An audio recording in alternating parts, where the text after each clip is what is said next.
मलकागंज गांव में गरीब अनुराधा मिट्टी के मटके बनाकर बेचा करती थी। अनुराधा के पति की तबीयत कई दिनों से खराब थी। डॉक्टर ने उसे टीबी की बीमारी बताई थी और उसे बेड रेस्ट की सलाह दी थी। मोहन के बिस्तर पकड़ लेने से अब घर की सारी जिम्मेदारी गरीब अनपढ़ अनुराधा पर आ गई।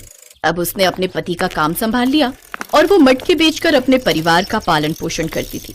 उसके परिवार में उसका पति, सास और 2 बेटियां थी। एक रोज अनुराधा ठेले पर मटके लेकर बेचने निकली थी तो उसकी छोटी बेटी भी उसके साथ आ गई। बड़ी देर तक कड़ी धूप में खड़े रहकर अनुराधा ग्राहकों के आने का इंतजार करने लगी। काफी देर तक भी जब कोई नहीं आया तो थक हार कर 5 साल की रेनू अपनी माँ से बोली, माँ, हम घर कब जाएंगे? बहुत भूख लग रही है और इस धूप में, इतनी गर्मी में और खड़ा नहीं हुआ जा रहा। इसीलिए तो कहती हूँ तू सबके साथ घर पर रहा कर और थोड़ी देर रुक जा, कुछ मटके बिक जाएं तो फिर हम घर चलते हैं।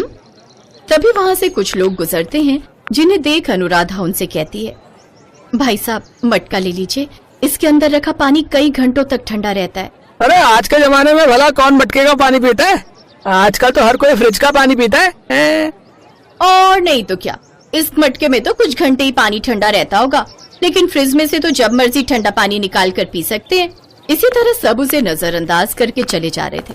सारा दिन धूप में खड़े रहने के बाद मुश्किल से अनुराधा के 2-3 मटके ही बिक पाते हैं, जिसके चलते अनुराधा मायूस हो जाती है। शाम को वो मटके लेकर घर आ जाती है। माँ गई, माँ गई। माँ, हमें कब से भूख लगी थी, तुमने लौटने में कितनी देर कर दी। बाबा और दादी ने भी सुबह से कुछ नहीं खाया है। हाँ बहू, और घर में कुछ राशन भी नहीं था, नहीं तो मैं ही कुछ बना देती। आप चिंता मत कीजिए माँ जी, मैं अभी बाजार से थोड़ा आटा ले आती हूँ। आज ज्यादा बिक्री तो नहीं हुई, लेकिन जितनी हुई है उससे आटा तो आ ही जाएगा। उसे हम टमाटर की चटनी के साथ खा लेंगे। अनुराधा बाजार से आटा लाती है और तपती गर्मी में चूल्हे पर सबके लिए रोटियां बनाती है। चटनी के साथ रोटी खाकर सब लोग सो जाते हैं, लेकिन इस तपती गर्मी में किसी को भी नींद नहीं आती। सभी गर्मी से करवट बदलते रहते हैं। अचानक से आधी रात को रेनू रोने लगती है। क्या हुआ रेनू, तू रो क्यों रही है? माँ,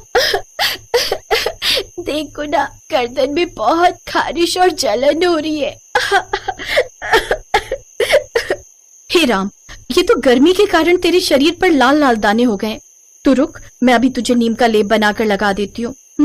अनुराधा नीम की पत्तियों का लेप बनाकर उसकी गर्दन पर लगा देती है और अपनी गरीबी को कोसते हुए रोने लगती है। आज हमारी गरीबी की मार हमारी बच्चियों को भी झेलनी पड़ रही है। आज हमारे घर पर पंखा होता तो इतनी तकलीफ ना होती।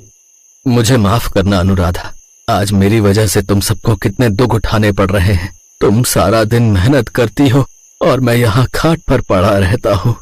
आप खुद को क्यों दोष देते हैं जी? ऊपर वाले को जो मंजूर होता है वही होता है। अब आप ज्यादा मत सोचिए और सो जाइए। अगली सुबह अनुराधा मटका बनाने के लिए मिट्टी लेने नदी के पास जाती है। नदी के किनारे उसे एक कछुआ दिखाई देता है जिसके पैर में चोट लगी हुई थी और उसके पैर से खून निकल रहा था। अरे, इस कछुए को तो कितनी चोट आई है। अनुराधा पत्तों का लेप बनाकर उस कछुए को लगा देती है। अब तुम्हें दर्द नहीं होगा,